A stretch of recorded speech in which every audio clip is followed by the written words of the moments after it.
J'aimerais voir avec vous dans cette vidéo comment, à partir d'un univers donné, un contrat d'assurance vie, on va construire son portefeuille, tout simplement. Vous êtes face à un contrat en ligne ou un contrat physique et vous ne savez pas quel support vous allez choisir. Voici comment Lily propose de vous aider dans cette étape. Avant de débuter le travail de sélection, juste rappeler que dans Lily, vous avez tous les univers qui, aujourd'hui, en gestion libre, acceptent des investissements sur les ETF.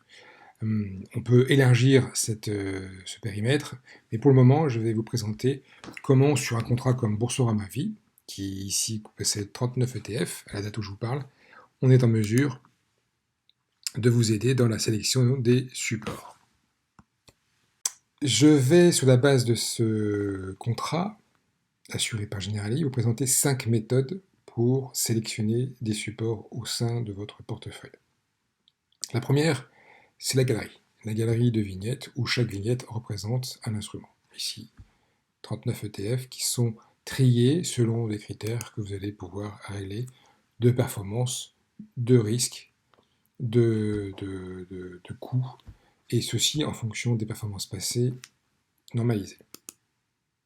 La deuxième façon de faire, c'est d'aller extraire ces informations sur votre poste de travail, et donc de pouvoir ensuite travailler avec des fichiers tabulaires comme Excel.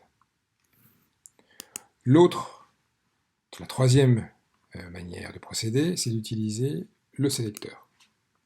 Alors, le sélecteur va vous aider avec 5, 6, 7, 8 widgets, je ne sais plus, à vous focaliser sur des produits qui correspondent à des critères que vous allez choisir dynamiquement. Exemple, vous choisissez des actions américaines, donc là il n'y a plus que 5 instruments sur les 39, vous en voulez que des 5 étoiles, il n'y en a plus que 2, mais très engagés en termes ISR, ESG. Et là, il n'y a plus qu'un, et vous tombez sur le titre X1 Nasdaq. La quatrième méthode, c'est celle qu'on a vue précédemment, c'est celle des matrices de corrélation. Donc, l'univers dans sa totalité va être présenté en matrice, où les 39 instruments vont être effectivement rapprochés l'un à l'autre, par paire.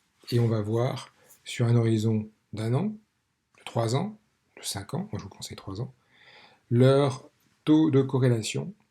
Plus c'est vert foncé, plus les taux sont corrélés. Les instruments se comportent de la même façon. Enfin, la dernière méthode est une méthode qui est une nouvelle innovation de Lily, qui est la notion de tendance. On va avoir une approche quant et on va déterminer ce qu'on appelle la météo des ETF.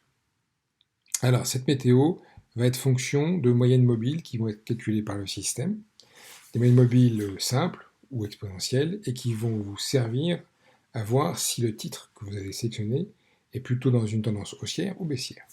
Ici, nous allons comparer deux moyennes mobiles simples à 50 jours, donc la tendance court terme, et à 200 jours, la tendance long terme. Ça, ce sont des approches très connues des quants.